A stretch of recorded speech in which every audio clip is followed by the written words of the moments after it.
provide the reference of your supervisor, and if they ring him, you're going to get the sack. So immigration in the main is quite sympathetic to people who are in that situation, but if you don't put it to them, they're not going to take any notice of it. So these are the different visa classes for skilled migration. Does anybody know which one they'd like to choose? Because all of those are skilled migration applications. That doesn't include the business migration applications. The business migration would add another 5 or 6, skilled migration sponsored by a business. That would add another 6 occupations, 6 visa classes on that. So many of you may be going under the 176 state-sponsored visa. If we can get that, then hopefully we're lucky. So we talked about the points required. I mentioned 100 points there for state sponsorship before. In actual fact, the state will kick in an extra 10 points and allow you to bump that up from 90 to 100. Now, when you are sponsored by family, you can be sponsored by brothers, sisters, aunties, uncles. But guess what? They've got to be a blood relative.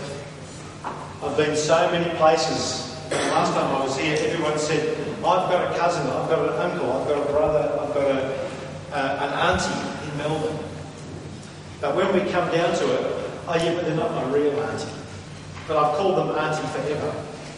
So we don't accept that. Auntie forever is not a blood relative. If you cut your arm and she cuts yours and you bleed the same blood, then you're a blood relative. If you're not a blood relative, okay? So just bear in mind, you have very, very strong family links, and that extends out that everybody is an auntie and an uncle. But not every auntie and uncle can sponsor you. Your mother or father's brother or sister. That's it. And then make sure you buy them some chocolates, flowers, send them a birthday card, ring them, hello uncle, I love you, all that sort of stuff. Be gentle to them. They're very important to you.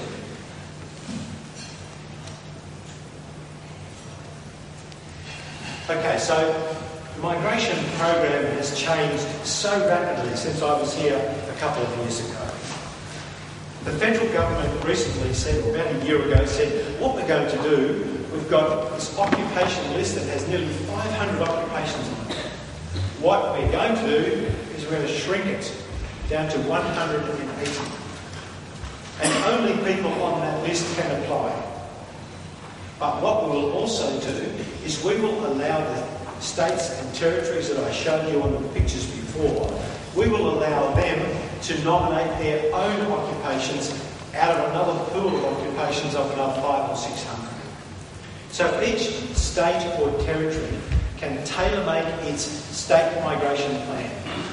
This SNP, you're going to hear a lot about SNP. Everybody is after SNP. Is my occupation on the SNP for Victoria, for South Australia, for Western Australia, for Queensland? So everybody wants to have an occupation on a particular SNP. And why do they want that? Well, I said before, it decreases the points that we want to have.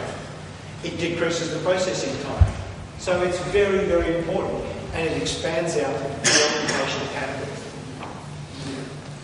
So I said that you've got to score at least 90 points, and the region, that word again, region, provides the balance. But each state government has their own specialties. So for those of you who are doing marketing, you might find you cannot get sponsorship from Victoria or Western Australia. But you might find sponsorship in the Australian Capital Territory, where our capital city of Canberra is located. There might be opportunities in South Australia. So when we're talking about your options, you must remember to be flexible. If you want to go to Australia, it's a big place. There's lots of places you can go. We keep in mind the objective is to get the residency lawfully. Once you get the residency, you can do what you like.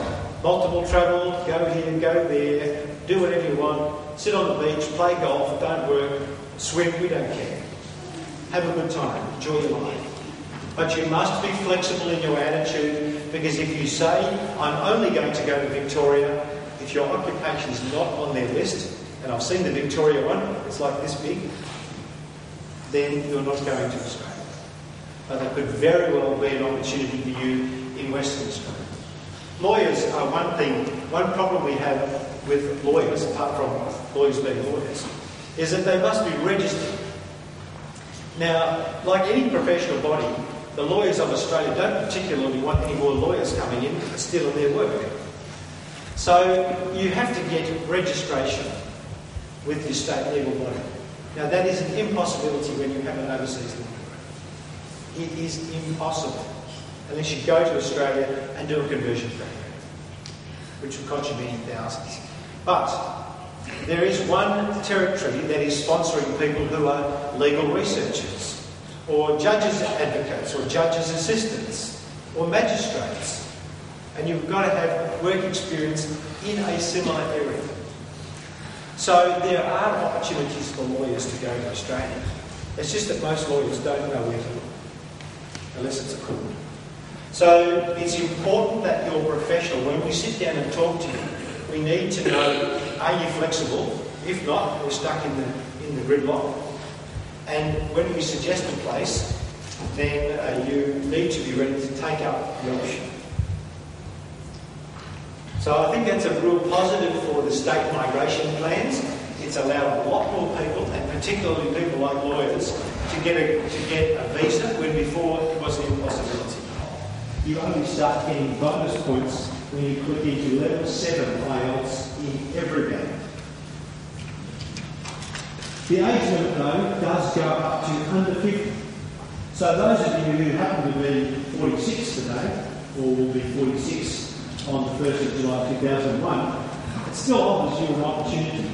But it's a very, very limited opportunity because you don't score any points for age. So what this tells us, when we look at the new sheets that have come out, and once again, these are all freely available on the web. We get bulletins through our Migration Agents Institute. So we look at the legislation, but they're still published by the Department of Immigration. There's no secret about it. You'll see that the government is focused on people. That tells us something. My comments earlier in relation to IELTS and English tuition are extremely relevant. The majority of people lodging an application at the moment is going to be important. Some people will actually benefit by the changes. But in my looking at what's come before me over the last couple of weeks, in Australia and here, it will not benefit the majority of you. So I'd suggest now is the time to get on a pair of roller skates and get yourself happening. Whether we do the application or you do it yourself, you need to start the process yesterday. And you have started yesterday because you've logged in to come here today. So I've seen some of Western Australians have an overseas background. That's 660,000 plus people don't have Smith or Jones in their name. They might have Fernandez or Ratnack or something like that. It's a diverse culture in Australia. And we encourage that. Because I expect that here around. By the same token, Australians expect that when you go there, that you live happy, don't fight with anybody else, have a good time, enjoy your life, play golf, go to the beach. Be the English. That's important, be the English. So I know you've got the World Cup coming up here in a couple of weeks. I'm hoping that we do better in the World Cup than we did in the tests. But we just look for service and make the most of your opportunity. I don't want you to discount your future. Many of you won't use our service. That's fine. This is a democracy. You can do whatever you want. You can come with us or not. It's important, though, that you put your procedures in place when you get your application going. There is no easy